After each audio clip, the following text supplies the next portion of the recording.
Welcome to All Wheel Driven, a podcast by Audi Club North America, presented by Expel, the official paint protection film of Audi Club. On today's episode, we sit down with David and Steve Bedor, sons of Frank Beddor Jr., founder of Audi Club, and the family behind one of the most special auction listings in recent memory, a 1984 Sport Quattro known as the Red Devil, now headed to auction during this year's Monterey Car Week. To fully share why this car is so special, we dive into the Bedor family story, a resume that reads more like cinema than real life. We also discover some unexpected connections to freestyle skiing and the Pikes Peak International Hill Climb. But at the center of it all is the Red Devil, among the most fascinating examples of Audi's highly coveted Group B homologation special. Let's get started.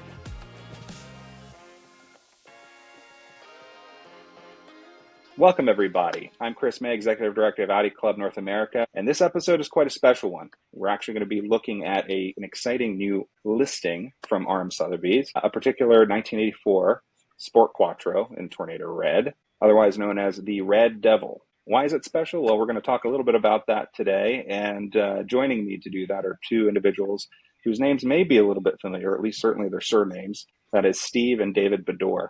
Thank you both for joining us. Thanks for having us. Thanks, Chris. So before we jump into talking about the listing and the car and your connection to it, I think it makes sense to maybe set the stage a little bit, right? This car and what it means to Audi Club North America, there's just this indelible connection, right? It is seminal to the foundation of the club, and would love to explore a little bit about that. But before we even get there, there's a backstory, right? And so if you look at Audi Club North America's website, there's a piece on Frank Beddor, the founder of the club. And gosh, his resume is a long one too. He's done so many things, exciting things that got him to, Quattro Club. It's kind of a blip on the radar if you look at his full history. And Frank was your father, right? But, I think what a lot of folks don't realize, or their members or viewers that understand even just the kind of the cursory history of Audi Club, is that the connection to Audi and the Bedor family precedes that by some time, right? And that's something I learned just initially talking to both of you and exchanging some emails. And I'd probably say most folks don't understand that really it all began with skiing, of all things. So tell me a little bit about how skiing connects to all of this. How did that even come up, right? And how did that begin? Let me take that one. So my brother Frank, David, and I were all freestyle skiers. Frank and David were exceptionally good. Frank won the national amateurs and then went on to dominate the World Cup, the pro circuit. David won the North American Championship and the Europeans on amateur level. And then he didn't go pro. I think he was holding off, hoping that it'd become an Olympic event, so he wanted to maintain his amateur status. But my father took care of lining up all the sponsors. So I kind of rode on the tailcoats of my two brothers. And it was great because my father, well, first you have to understand, he wasn't a car guy. Growing up, he drove a Volkswagen Beetle. Why is that? He was a salesman and a business owner, and reliability was very important. And growing up in Minnesota in our winters, what he really wanted was, he understood that you want the engine over the drive wheels. And so the Beetle fit that. And he could afford other cars, but he wanted function. And then in the early 70s, the Japanese came out with their front-wheel drive cars, but they were very tiny cars. It didn't appeal to him.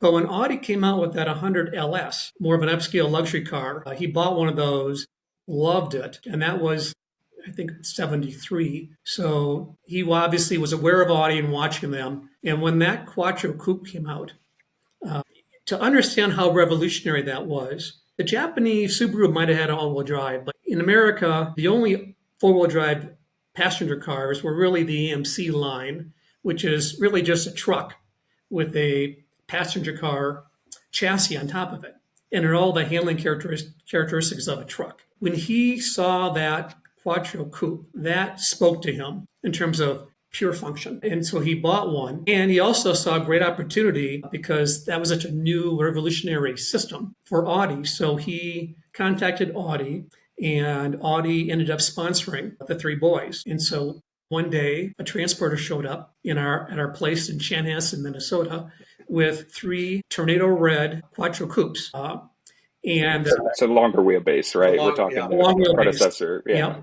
this one. And my father, over the years, then established a good relationship with Audi North America, because through that sponsorship of not only of us, but they also ended up sponsoring Freestyle USA. And back in that era, freestyle was a big thing. Midas Mufflers was a big sponsor, and it would attract. David, how many people do you think would be at Utah for the aerials? I mean, those Oh, well, pictures. yeah, I mean, the Aerials was a super exciting an event, and Subaru was sponsoring racing, and Audi was sponsoring, Snow ski racing. Yeah. yeah, snow ski downhill, in contrast to freestyle, which was made up of three events, Aerials and Moguls. Audi elevated freestyle, and freestyle elevated Audi, so it was a good relation that way. So from there, Interesting. my father's, if you're going to characterize him as one unifying thing that spoke to his life, was he loved sharing events, sharing experiences. If he found something he thought was cool, he would be inviting family, friends, everyone to go join him that.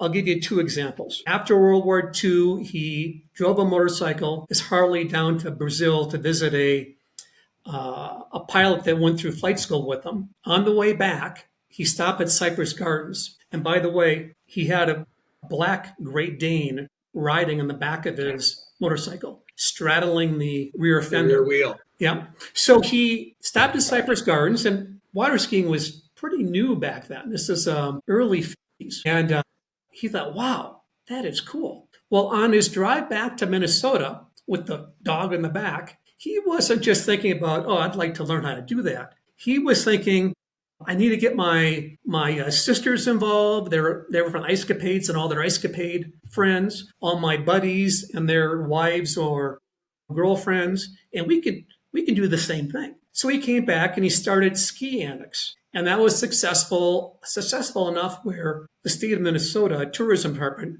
hired him to promote tourism in Minnesota through his water ski show. And one of the stunts included putting on shows along the Mississippi River. And in going down the Mississippi River, he set a world endurance record, distance and endurance record for water skiing between two of the cities. But he went from Minneapolis down to, I think, St. Louis. So that was one example of him just wanting to share things with everyone else. I think another one would be scuba diving. So in the early 60s, mid 60s, he was on a business trip in Acapulco. And he thought, yeah, I'm going to try the scuba diving thing. So he didn't know any better. So he just signed on with some guy in a boat. And they went out in the middle of the harbor. And he got his tank on, his mask on. Now, this is Mexico. There was no instruction beforehand. It was simply put this in your mouth, breathe, and you roll off the back of the boat. And they have a lot of weights on them as well, because to be sure you can sink down to the floor of the harbor. So he rolled off and he said, yeah, it was great until I took my first breath and realized my tank was empty. And then it was a life or death struggle to try to frantically overcome the weights to get to the surface. Now, most people would have that experience and say, I'll never do that again, but not our dad. He goes, I could see that be kind of interesting. And that didn't deter him at all. But he said it was kind of bleak and not much to look at. So he did his research and he parlayed that into a travel business catering just to scuba divers, because the best scuba diving in the world is usually the most remote places that have the least accommodations, because if it's got a lot of hotels, it's been dived out. And so in like 67, he heard about Cozumel. And I went down with him in 69. And back in 69, there were only 5 hotels. There were no dive boats. There were no dive shops. You had to bring your own tanks down. And all those 5 hotels were on the wrong side. They were on the north side, where the famous Palancar Reef's on the south side. So it was like a 2-hour fishing boat ride, but it was spectacular. And so he started a company called Discover Cozumel. And long story short is 10 years later, Mexican government's Department of Tourism honored him as the person that put Cozumel on the map. But he would bring, he just wants to share that experience. Look at this great place I found. So that was his ethos. And so after I retired, I was a CPA. And my boss invited me to come up to Brainerd for a Porsche event. So I took my Quattro Coupe and had a gas. I couldn't believe that I could drive as fast as I want to go. And so I came back and I told David and my dad, you guys got to check this out. And my dad didn't want anything to do with it. Again, he's not a sports car guy, not a performance guy. And my mom said, Frank, you're going. Father-son opportunity here. Don't miss it. So he reluctantly went up. So mom was the glue here. She was the one. She was the inspiring force. This is all news to me. This is fantastic.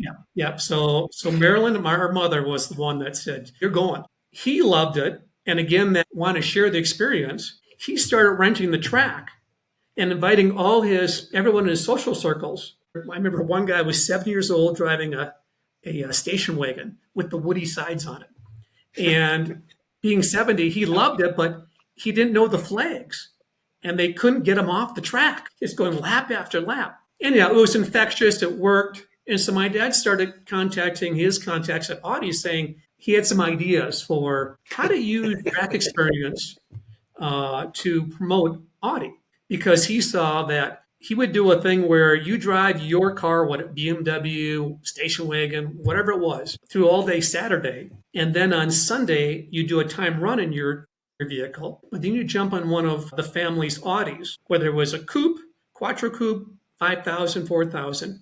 And consistently, the first time someone's in an Audi, they turned a better lap time. And that was evangelizing. So my dad was promoting that. Now pause there, hold that thought. Now we have to go back a little bit to the other important element, which is 60 Minutes. And they did their fake news hit piece on Audi called Unintended Acceleration, in which they claimed that the Audi 5000 would accelerate on its own and was causing some horrific accidents. And they got an expert to come on camera and say, well, it's possible if it was the idle stabilizer was defective. And then he modified a 5000 and they showed the equipment he put in to simulate it. But it's very powerful when you see a car with no one in it accelerate on its own into a wall or something. So it was very damaging to Audi, a very successful hit piece. I think Audi's sales, they were kind of new in North America, went from 87,000 cars per year. They plummeted to 13,000. And it was crisis mode in Germany. And they were debating, do we give up on North America like Peugeot would a few years later? And they said, no, it's too important for our future. Remember, Audi back then was not at the same level as BMW or Mercedes, but they aspired for that. And so they came up with this whole strategy to reclaim North America. And back then, Quattro was an option on many of their cars, but not all. And they said, we're going to make Quattro an option on all cars. Maybe they may have even said that it's going to be standard on all cars. And we want to start a grassroots fan base or owner base, like the Porsche Club or the BMW Club. And the head of PR for all of public relations, all of Audi, said, I know just the guy. There is this guy who's been pestering us from Chanhassen, Minnesota. He's a man of his word. He gets things done based upon the freestyle experience. And he's already putting on these track events and already has this loyal following. So let's get him. And so the phone call was made. Russ Hill sent my dad a letter and asked him to consider. And so then that kind of sealed the deal. And my dad started the Quattro Club. And called Quattro Club initially because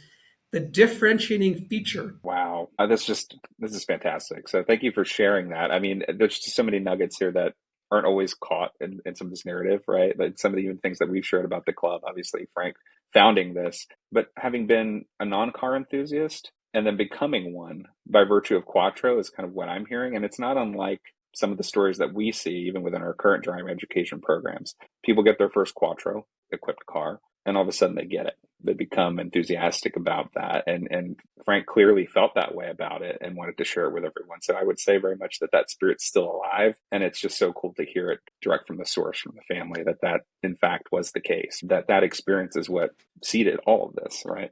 Audi approaches Frank, finally. Frank's been bugging him, right? He's enthusiastic about the brand. He's trying to get the brand's attention. He wants to do more to share and evangelize Quattro because he's been converted. So what happened next, right? How do we go from getting an agreement together to Sport Quattros, right? And Jo Hoppen and right? How do we make that transition? Well, that's easy. We did some events with the Quattro coupes, and you wouldn't say that's an overpowered car. And remember back then, the Sport Quattro was homologated, and then Group B got banned or it ended. And they had, I think, roughly around 100 Sport Quattros in inventory unsold. So Frank got his eye on that. He flew over and saying, basically pitched them how important the Sport Quattro was to make more impact of the club events, because we're inviting people from all makes to come join us at our events. It was important that we have something that could beat the Corvettes, beat the BMWs, beat the 911s, and that was the ticket. And Audi agreed, and 5 Sport Quattros were earmarked for Frank Beddor. So it's 224 were produced, but only 164 of them were actually for sale, like production. The rest were like race cars, right? So to say almost 100, so they weren't selling them, right? These amazing vehicles, people just didn't know really. I mean, they weren't cheap by those standards either. I mean, Right. I don't know what the actual price was of conversion for inflation back in the day, but it was not a cheap car, right? So maybe that had something to do with it. I don't know. But Yeah. your dad, being savvy, knew what that was. They're sitting inventory. What a great use for them to showcase them, because they weren't legal in really any other thing.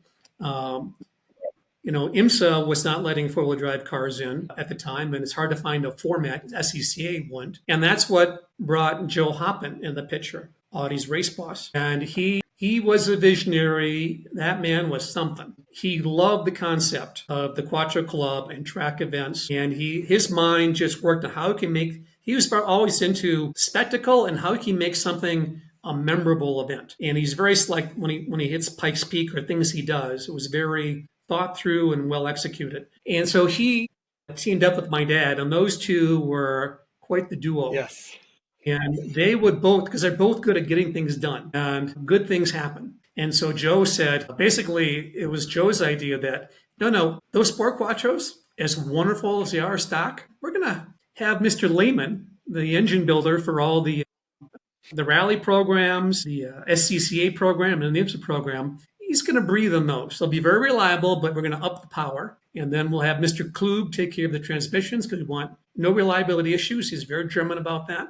And basically, it was a kind of a clandestine works program where Audi's race department was assigned to make these things special. And so 3 of our 5 were chosen because it was primarily David, I, and my father running them at events. Believe it or not, back then, my dad he would, again, being everyone to experience it, besides him driving it, he would invite other people, give them the keys, get in the car, and do a few laps. Dave and I were a little more protective about the Sport Quattros we were in charge of. We would give rides all day long. Constantly. But yeah, that was pretty much our role at an event, because you imagine a Sport Quattro, but then a hot lap and a layman Sport Quattro. And the trick was 1 lap. The sensory overload is so big. I don't want my passenger to at any time to acclimate to it. The acceleration, the braking, the cornering is something that you do 1 lap and then pull in and get them out and get the next person in and do another hot lap. It's sensory overload, and that made an impression. You got to think, this is 1985, 86, right? So, and to be clear, these cars are the power output's increased to like 435 horsepower in 1985 and 342 pound-foot torque. That's crazy, right? So for somebody to first experience that, I totally get what you're saying. Then it had the full Hoppen treatment. So the setup, the suspension was amazing. We'd run slicks, and so it was impressive. It was a joy to drive, I'll tell you. Fantastic. So not to get too nerdy, but this is my personal interest. And you're talking about some of these modifications, right? And layman, this custom intake manifold, exhaust manifold, like a proprietary setup, because these under the heat cycles, right? These cars were prone to some cracking, I believe, on the exhaust manifold or the downpipe or whatever. And he had some proprietary expansion system, I think, that he was making on these cars as well to improve longevity. And then you're talking about Heinz Klug as well. Like, these cars were also custom. There's custom gearing, is what I understand. The ratios as well. Is that what I understand? They were closer. I think different ring and pinion. to bring down the gearing because the acceleration out of the corner was so much more important. So we gave up on the front straight. So we'd only be going, I think at Brainerd, 1 mile straightaway, 135. They had chicanes, so we couldn't take one flat out, but we'd be hitting 135. The Porsche 911s, the turbos, would be at 170. But the Sport Quattro would turn in a faster lap time, a quicker lap time, because what's more important, you spend more time exiting corners. These things are, you would be full gas before you got to the apex. You turn in, once it rotates, you'd squeeze on and let all the torque, and these things would just rocket out of the corners. So it would make up for all that loss of top speed. Yep. Amazing. And you mentioned those exhaust manifolds, amazing engineering and welding by Lehman, because the idea is they're sleeved and it's a perfect fit. There's no leakage, so you don't have any noise or exhaust gas. But the part that's close to the engine has a different heat cycle, as you point out, than the downside, and it allowed for an expansion. And so no cracking. Again, Joe was very big on reliability, and he wanted our Sport Quattros to be extremely reliable, because nothing will look worse at a track event than a car sideline because of up on jack stands because something's wrong with it. Joe was very big on the German way, and I loved it, the way we prep and maintain the cars so that that never happened. And he went one step further. He first sent over his son, Ken, who came from the European VW rally program. And Ken actually lived with me for a year. And his job was to set up our shop and to receive the Sport Quattros. So Ken was there for, I think, about a year or so. And then Mike Hoppen, another son who came from ABT in California, came out. So there's some overlap there. And so we had the best of the best from the Hoppens overseeing the program. So looking back, I think of how lucky we were to have all these different people get involved and to assist and make these Sport Quattros so special. Well, so what I think sticks out to me about Joe and what I've read about him and what I've heard from others, just the tenacity for being the best, right? It comes with the territory running Audi Sport in North America. But if you're going to go this and do this program and show off this technology, he did not want to be left in the dust. So giving them this works treatment, if you want to call it that, ensuring that success. And there was other training too, right, that kind of came along with that to ensure it. I think at least I understand that. Can you tell me a little bit about that? I'll turn that over to David. I'll just say that Joe said, you must learn car control skill. And, Dave and I came up through the ranks of the Porsche Club Drivers Ed system and had some great instructors. But then Joe said, you must learn car control. And one of the best ways to do that is rally. And one of the best rally drivers happens to be in the payroll. At the time, it was 7-time national champion. I don't know what his current final number was. It's probably 11 or 12-time national champion, John Buffum. And because of the three boys, David has the gift of the most natural ability. Joe said, David, I'm sending you to New Hampshire. You're going to train under John Buffum, and you come back and show your brother Steve what you learned. So, David, I'll let you take it from there, what that experience was like. Well, you can imagine my excitement when I'm when I'm hearing these plans of not only having a chance to drive in a car with John Buffum, but when he is the co-pilot and walking me through things, left turn and 200, 150, 100. But more importantly, of the all the little things about car control, things you might not think about, like when you're trying to decide what's the road ahead. You're always trying to go as fast as you can. And he said, hey, look at the sky, the tree line, because obviously if road is straight, you're going to have open sky. And once it starts to turn, it's going to close down. So your vision's got to go up occasionally to see what's ahead. Don't ever drive in a place. Sometimes you're tempted to cut a corner, get early on the apex. And he said, never go where you can't see. It's not worth it. But it was just, we did several rallies together. I just loved it. Chris, can you imagine you're going to enter in what the register saw that John Buffum's is entered in their regional rally, the 7-time national champion. Yeah. But there's a mistake because it shows him as a co-driver. And anyone that knows John Buffum he hates to be the navigator. Hates it. And so there must be a mistake. And who's this David Bedor guy? Exactly. When he shows up, obviously there's a fan base there. They all clamor to John and we're so glad you're here. What are you doing here? And I'm co-driving with him. Who is this guy? This young kid. Yeah, that was fun. Wow, that is incredible. So obviously you imparted some of these learnings, right, back to Steve and others. But when you were starting all this, I mean, obviously I think I heard Steve say you're the most naturally inclined. I know a little bit about your backstory. Right? You pretty much, without bragging too hard on you, good at everything you do. Almost initially have a natural proclivity. You jump in head first, right, and you figure out how to do things. How did you feel, right, as you're jumping into driving? Did you feel like you were good enough? Oh Did you no, feel like no. you I had mean, to? on all these things that you refer to, I was always just trying to keep up with my brothers, whether it was skiing or something else. So I never really even, I didn't even, notice. I was just glad if I was able to keep up, and then eventually, started to realize that there were results with things that I was doing, and that was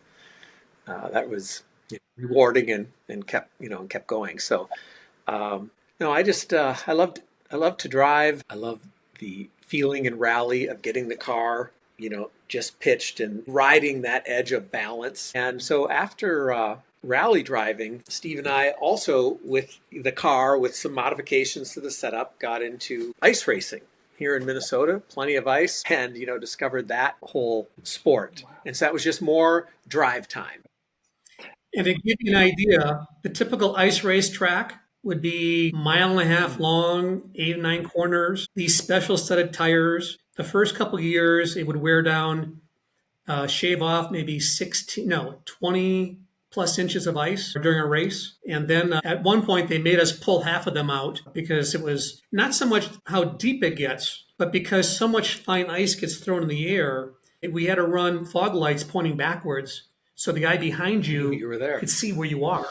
And it was a very similar driving style to a rally, only it was wheel to wheel. And we got instant feedback because the problem with the rally is you have no idea how you're doing until after the stage is over. But in ice racing, you can like road racing, study the other person and figure out. And then it was great because David and I had different driving styles and we could learn so much from one another because, he sets a second off my time. It's like, I want to get in that car. But at least we would talk about, what are you doing? Oh, I don't take that corner that way at all. Think about this. So we would go off one another's approaches and come up with a hybrid that was quite effective. And we actually won, I think it was 2 championships in ice racing. So it was a lot of fun. Yeah, and one of them against the Menard team, which was which he arrived with his full semi and full crew, and Steve and I pull up with our truck, the ice racer off, and get the ice, get the ice tires put on, and so we were actually a class below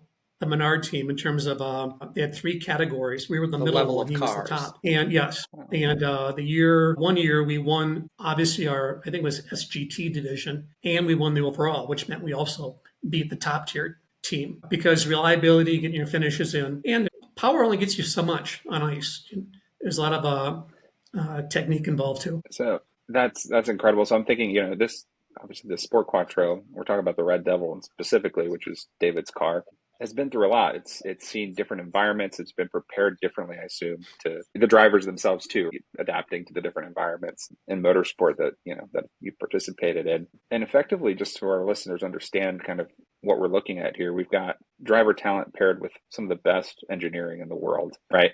These cars, these Sport Quattros, as far as I can tell, they're like a step or two below, if that, in terms of preparation for what we're seeing, the iconic S1s that climbed Pikes Peak or that ran Group B. I mean, it's the same tech that's being employed here and a homologated street legal car, which if you were to buy an S1, a legit S1, you can't drive that on the road, right? So I just want to hit that home to our viewers to understand how special these cars were, especially the 3 that were given the little extra treatment there by the Lehman brother.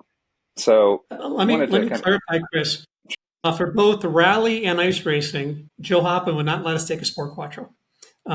He set us up with it was because one, we're learning and we destroyed cars. Okay.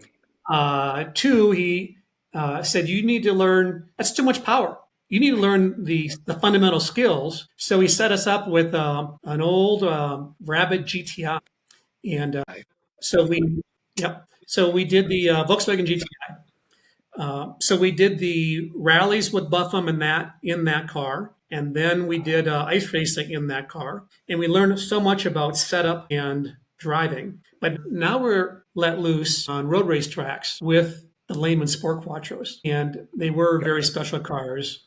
And it wasn't a matter of which car is going to win the event. It came down more to which Sport Quattro was going to have the edge that weekend. So there's races where David and I would be 1/100th of a second difference in our lap times. But the same thing we learned in ice racing transferred over because he would jump in my car, I'd jump in his car because we had different setups. We would talk, he would share his secrets with me. I'd share 4 or 5 of my 10 with him.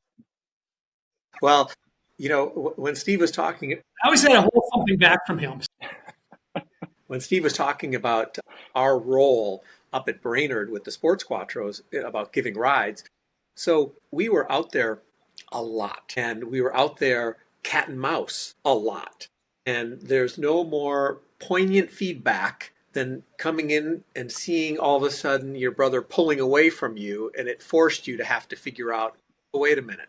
And so the next lap you're watching, oh, he's out here, and and vice versa. So it was both painful, but also it pushed each of us much further because you knew we had the same cars. There were times that if we doubted it, we say, you take mine, I'll take yours. I guess you are still ahead of me. So that kind of feedback was unique because you often think, well, that guy's driving a Corvette. That's a more powerful car or something like that. But we had identical cars with pretty close to identical setups other than some preferences. They were both Lehman engines, and so that proved useful. Yeah, and speaking of those modifications, I think it was Buffum, I would investigate some of the cars that he'd see at races to see if they had the same treatment because it was that coveted, right? These parts that you have 3 of them in the families.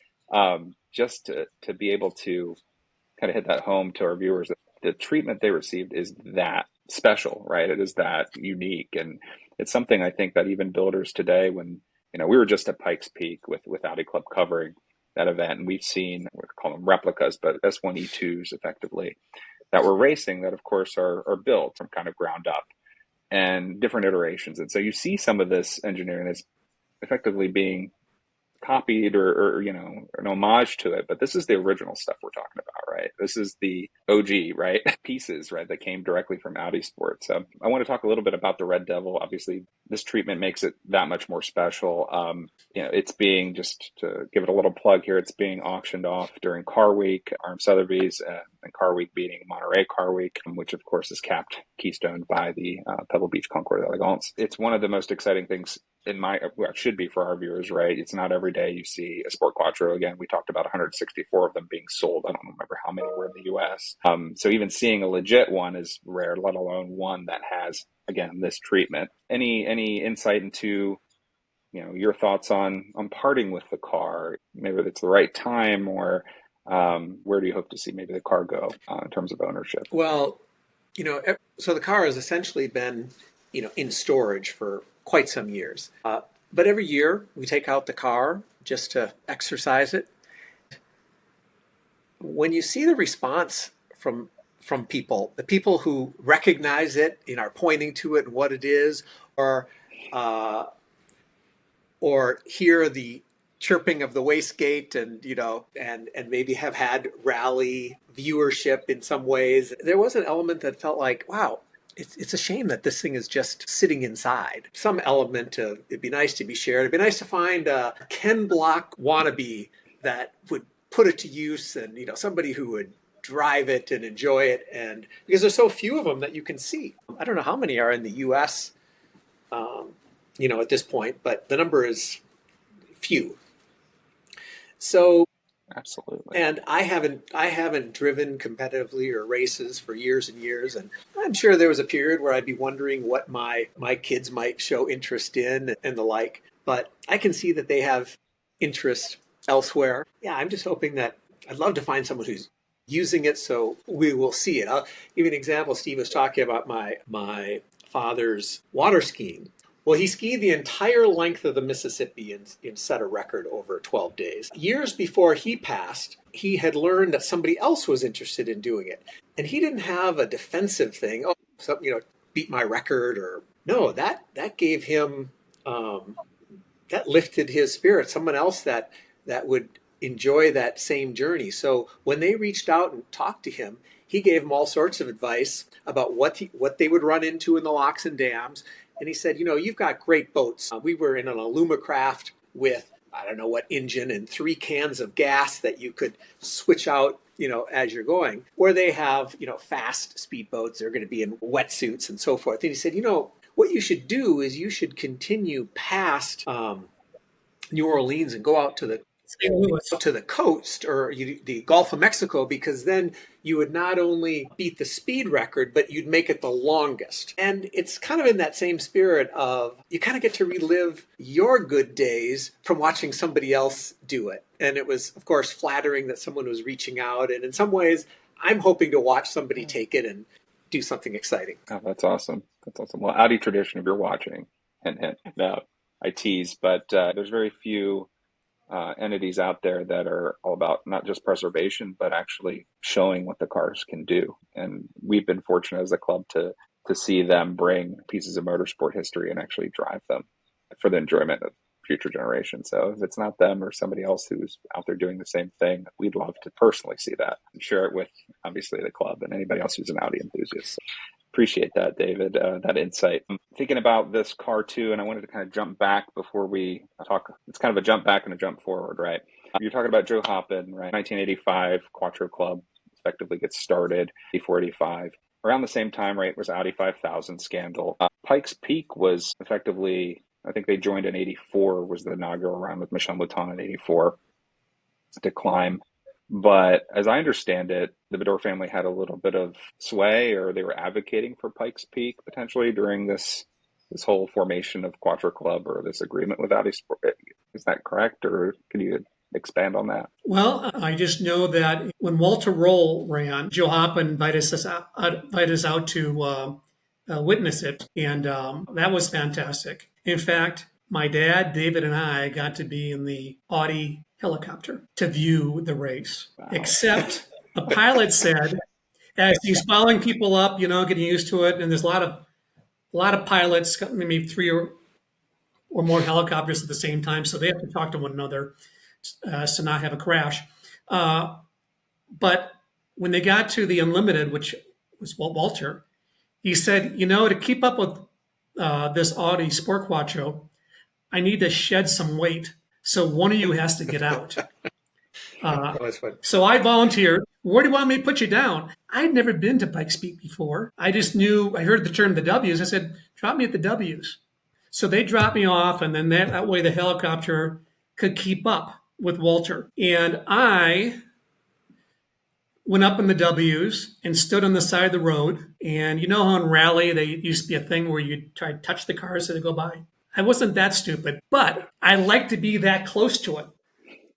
And I would jump over the berm as they came, and then the rocks would be showering over it, because, of course, this was back when Pikes Peak was all gravel and rough gravel. You need some ground clearance. And I will never forget the Walter Roll run, because the wastegate of that Sport Quattro. So between runs, they usually have a few minutes between people. And so you hear the birds chirping, and then way down in the distance, you hear this choo-choo, choo-choo, choo-choo. And then you might start to see a cloud of small dust.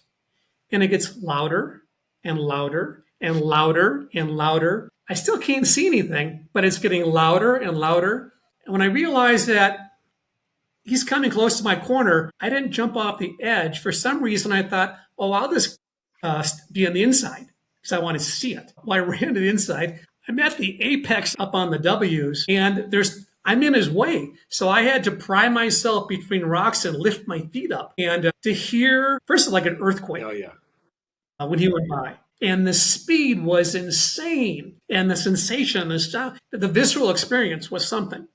And he wasn't directly underneath me, but it sure felt like when I had my legs pulled up, that car went underneath me. The nose of it went underneath me as it went by. And I dropped down. I'm still being pelted by the rocks.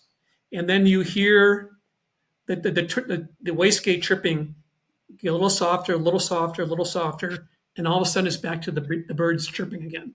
And it's like, what just happened? Little did I know that David and I would be at Pikes Peak less than 10 years later. And thank goodness we got to experience it when it was gravel. But that was a very memorable moment for me because Walter Roll is phenomenal. A legend. Especially in rally. Yeah, we were there with Audi Club, and the viewers by the time this airs will have seen some of the other interview and content we've put out. But 9 Audis climbed the hill, 2 of which were S1E2 Quattros, and it's similar to that. You hear there's no cloud of dust, but you'd hear that wastegate flutter coming up the hill and going by, and what a special experience. But obviously to see Walter, who is just motorsport legend, right, be able to complete that run. It's almost, I guess, 2 years from now, it'll be 40 years. We were there to celebrate Michel Mouton's record-winning run in '85, and obviously then '86 another record, and '87. So a trifecta, right, of Audi excellence with the S1 just dominating, effectively one of America's oldest or second oldest races. All said, there's some more experience here with the Bedor family and Pikes Peak that I understand that maybe not Audi related. So, you went and saw Walter in '87. When was the next time you went back to Pikes Peak? But before I do, I just want to do a shout out to the last 10 years, David Hackham has been driving. He's been carrying the Audi banner by driving his Quattro Coupe. He reached out to me before his first year and just said, hey, I'm going to go. It's like 10 years ago, and said, what, any tips? And I gave him the tips and whatnot. And he recently shared with me that he was at Brainerd years ago, and it was a ride in one of the Bedor Lehman Sport Quattros that lit the fire in him that maybe my dream can come true as well. And that started his plotting the course to go to Pikes Peak. And he's been there, I think it's like 10 years in a row. He's a regular there now. It's fun to see.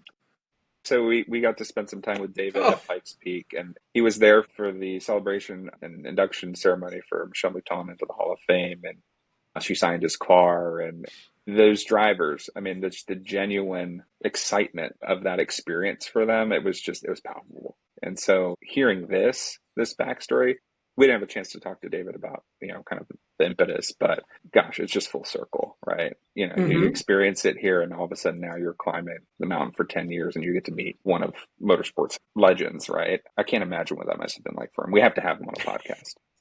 Well, that'd be great. That'd be great. So our experience at Pikes Peak is I went on to drive for Lewis Roof Automobiles. And so my first run at Pikes Peak was '94, which is a year that Rod Millen got down to 10 minutes. I mean, an insanely good time on all gravel. And so that was a fantastic experience. So the next year, I talked David into joining me in that effort. And, this is back before you have simulation games to prepare yourself. Because, let's see, Pikes Peak is, was it 156 corners, 12 miles long? Many corners look similar. So just memorizing the track is the toughest thing. And David's first year was '95, which was a tough year because '95 was the first year in the history of the hill climb they didn't go to the summit. They only went to Devil's Playground. Now, it turned out that this year the same thing happened because of high winds. David got virtually no one got any practice time in '95 because of, remember, this is back when it was always on the 4th of July. And it was always snowing, raining, sleeting, freezing, terrible conditions. So most of the rookie drivers drove their support vehicle on the practice days because their race cars we were lucky, our roofs were street cars. We drove them to the hotel, we drove them up the hill, we raced them, we drove them back down. But David had to memorize. It was a tough year to be a rookie year. And then the morning of the race, it was so cold and icy. I actually got up at 3 a.m. so I could drive to the summit while I still could. And Dave and I are ice racers. The conditions favored us dramatically. But on the top third, there's these fast sweeping corners, and I'm driving a Ford Excursion at 15 miles an hour. And remember, it's like 4 a.m. by the time I got up there. And you'd have good grip, until you went around to the wind side and it'd be glare ice. So as shocking as it was to have them say, we're not going to the summit, because it never happened before in the history, I had to agree with their decision because they would have lost drivers. Because you can't, as a driver, even though you know it could turn icy, it'd be hard to know when to go from, let's see, 60, 70 miles an hour, then slow down to 15. Just it'd be too tough to do. But that was a fun year because David said a little history that year. You know, they space you out. The faster cars go towards the end, so they add more space. And David started to close in on the other competitor. I'll let him tell from his perspective, but I'll just tell you that he caught another competitor and passed that competitor on the hill. And a journalist that we know was up at Devil's Playground, standing near one of the Unser clan. And I'm pretty sure it was Al Unser who pointed to that and pointed to David and said, that guy just made history. Now, I checked with the historians of Pikes Peak, and they said, we can't say definitively it never happened before because that's not something we track. But that was the first recorded pass of another competitor during the actual race. So now that's one crazy just to think about in practice. I mean, we're talking, if you've ever seen Pikes Peak, viewers, we'll put some no guardrails on this. But more specifically, like I'm curious, like how qualifying worked. I mean, was the mountain still divided in 3 sections when you're qualifying back then? Because that's how they do it now, right? And so are they timing them? How did they space out that order that you were able to catch that person? I mean, that's just, to me, that's just... Well, because qualifying goes to the, what's it called, David? Glen, halfway mark. Glen something. Glen Cove. Glen Cove. They get pretty good times, an idea of where everyone stacks up. But it could also be that there was so little practice that, you know, David, when honor's in the line, Dave tends to put the hammer down. So I think he surprised them with that. And maybe David talked about, was it motivating to see another car up ahead to run, reel him in and pass? Well, the first thing that people don't realize, in most other sports, you have warm-up time beforehand. Here, your warm-up time is typically in your rental car the day before, just driving up to look at the hill. But that has nothing that gives you sort of a feeling of how loose the gravel of the road is and how much, you know, a couple little turns that you're sort of pitching and sliding the car a little to get a feel of what your grip is like. And so all of a sudden at 7 a.m, it's chirping, 3, 2, 1, go, hair on fire. And, you know, you're just off with adrenaline, you know, kicking. And so I had never even contemplated what you would think or do. And I remember when I first saw a car, it was unsettling. You know, what do I do? I remember having a conscious moment where I felt like while I was thinking, I was lifting off the gas and then realized, what are you doing? Jump on it, and wanted to get close so I could buy time, preferably to pass on a corner that, you know, wasn't hanging off a cliff and so forth. It was exciting, and Steve's right. Once I realized, I don't know what the rules are. Are you allowed to pass or not? But I decided I would beg forgiveness versus waiting to figure anything out. And it was fun. I don't think he ever saw me until suddenly I just stuck a nose in, you know, on a corner. You know, I imagine his reaction. That would actually be a funnier story of it all. But yeah, no, that was. You know, it's funny. It's probably the autocross history that was a detriment, because think about every autocross has their own rules of when you pass. Does the guy in front of you have to point to They let you don't go want by? wheel to You wheel just take them? at all in autocross. And so you just never contemplate that for a hill climb. So yeah, as you mentioned that, David, I'd say, yeah, I'd be thinking, am I allowed to pass? Get in trouble if I pass? I'd be disqualified. Yeah. He made the right choice, and it was fun. And I think your rookie year, that was the 3rd place finish in the open category. Right. Our showroom stock roof CTRs are with a license plate insured, drive from the hotel up there. They really belong in the showroom stock production division.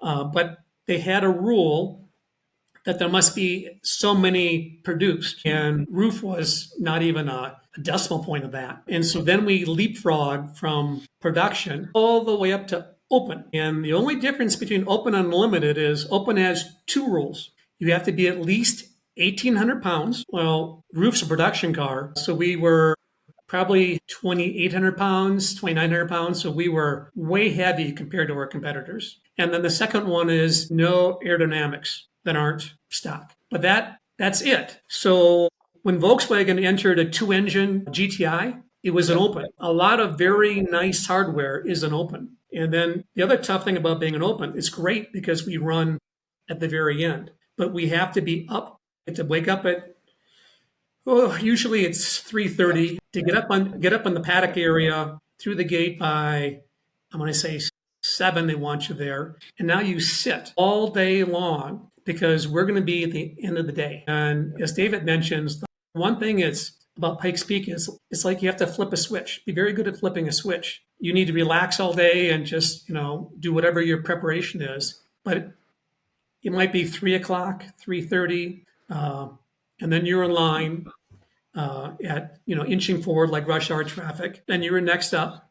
And then all of a sudden that green flag drops and boom, as David says, light switch on, go. And you have to be at 10 tenths and go, go, go. It's quite it's a different experience, and it takes a little preparation, mental preparation. Yeah, it's we learned a lot of firsts about Pikes Peak, and it's one of those things where you just have to experience, whether a spectator or otherwise. I mean, it's incredible that the race has been able to adapt, I would say. I mean, we learned all about the history from early 1900s present, and just being able to keep up with the technological advancements and maintain a safe and frankly accessible kind of event like that.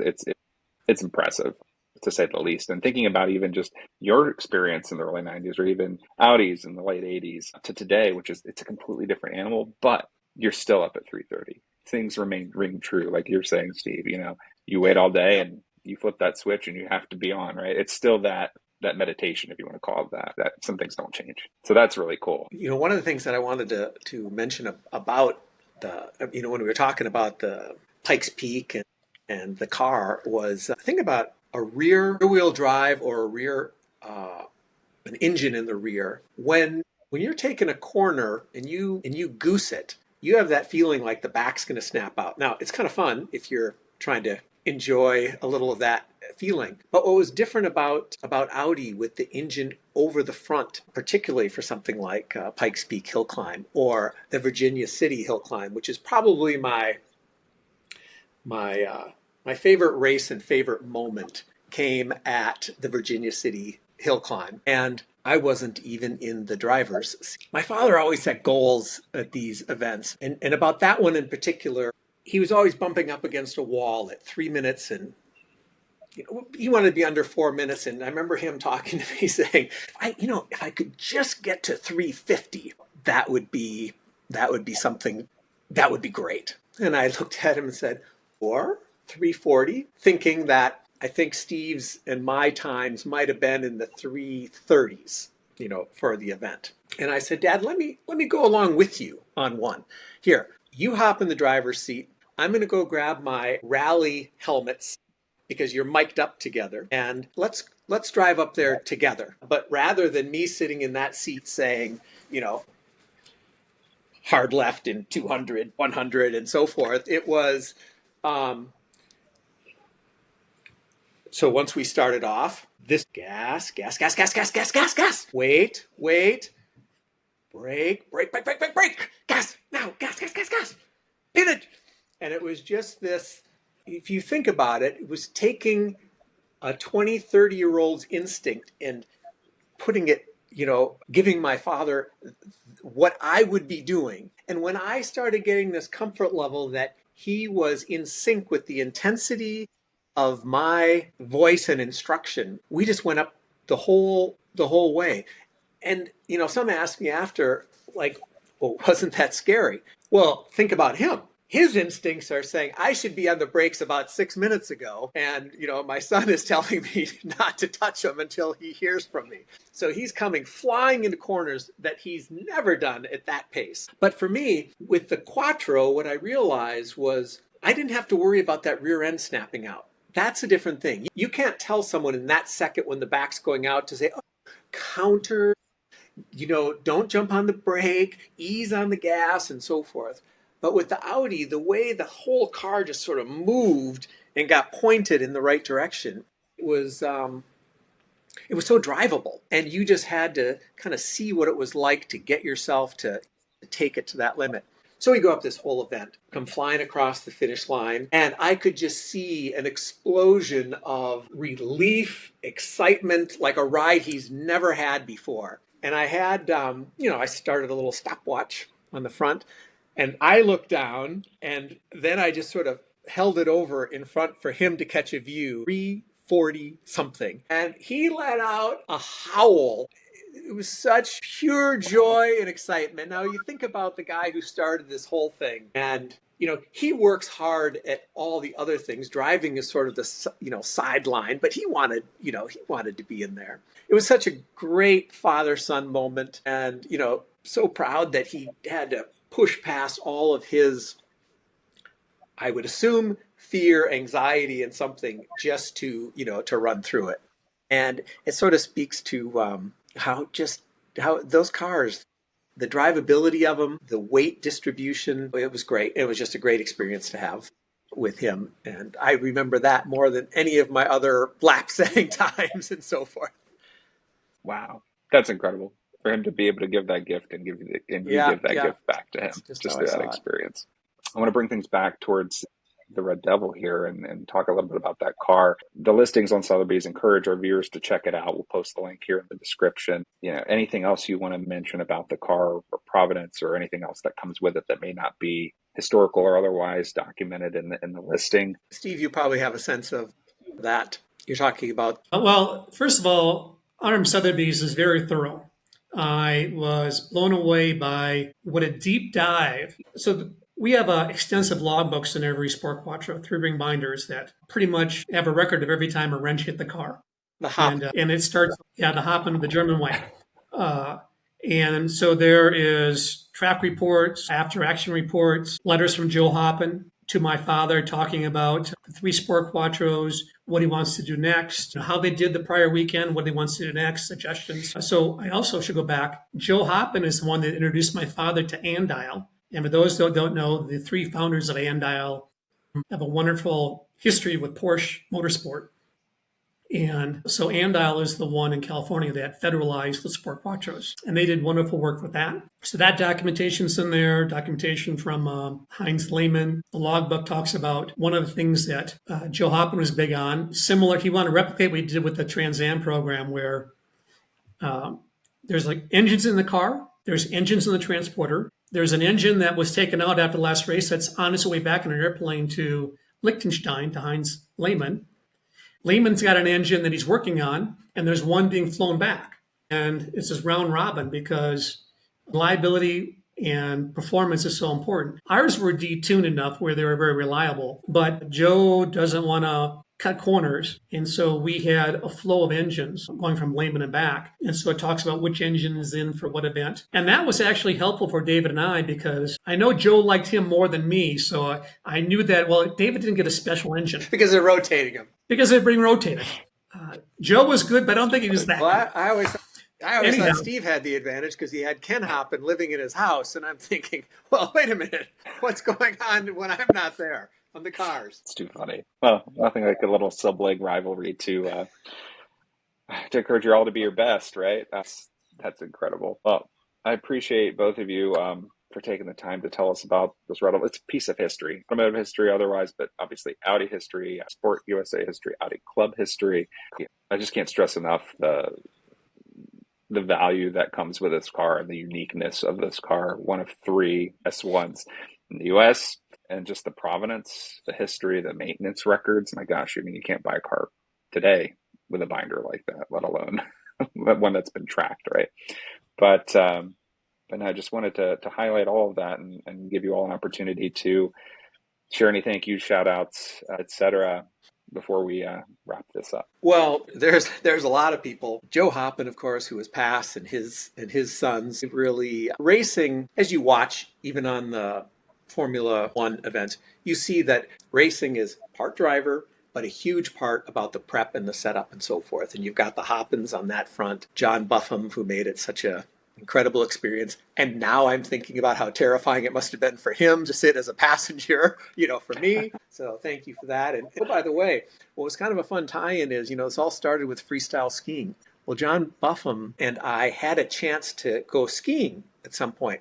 Now, there's a lot of people who I would say are good skiers, but it's very difficult to be a good mogul skier. John Buffum, to my surprise, was an excellent mogul skier. And that surprised me. It was very fun to be able to kind of share time in his turf and then for him to come into mine. But I was turning looking, wow, you are fit, strong, and a skilled mogul skier, which, rarely happens. All right, well, I'll add to that then. So Mike and Ken Hoppen, when their time was up, the person that took the reins of maintaining the Sport Quattros was two people, primarily Joe Jepson Imports in Chanhassen, operates out of the original Quattro Club headquarters. And keep in mind, these are, how many Sport Quattros are out there with original owners?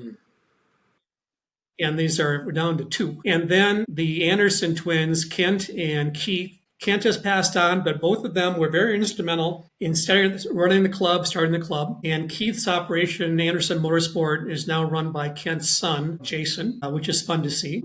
And I think, unfortunately, I would love to have one more moment with Jo Hoppen because that was a special time. It was great. And some of the people at Audi North America that we got to meet along the way, so long since passed, but it was just one heck of a ride. Oh my gosh. Well, loved reliving parts of these rides with you here today. It's inspirational. And as much as we can, we're going to do our best to continue telling the story, right? The origin story of the club, but also just, the origin story of Audi in North America. I mean, it's so intertwined with motorsport, with driver education, with everything that we do. And we're happy to keep carrying the torch forward. I want to thank you both again. I want to invite our listeners, of course, link below, check out the Red Devil 1984 Audi Sport Quattro Tornado Red. One of the most unique examples of this car that we've seen, here, especially here in the U.S. So check it out. If you have a chance to go to Car Week, go see it. Go see it at the RM Sotheby's auction.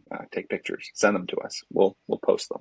I also want to encourage you all, Audi Club North America, we're here by and for our membership. So if you haven't considered joining yet, click on the link below, sign up for exciting opportunities in your local area to experience Audi drives, camaraderie, events, but also amazing benefits like our quarterly magazine, Quattro, and online discounts from our partners and sponsors. So again, thank you, David. Thank you, Steve, for joining us and sharing these stories with us. We'd love to have you back another time to dive deeper into the history of all this. But appreciate your time and best of luck with the auction. We can't wait to see how it does, and fingers crossed for some really awesome owners that will help continue sharing the joy of Quattro with the world. Love it. Thank you, Chris. All right, thank you, Chris.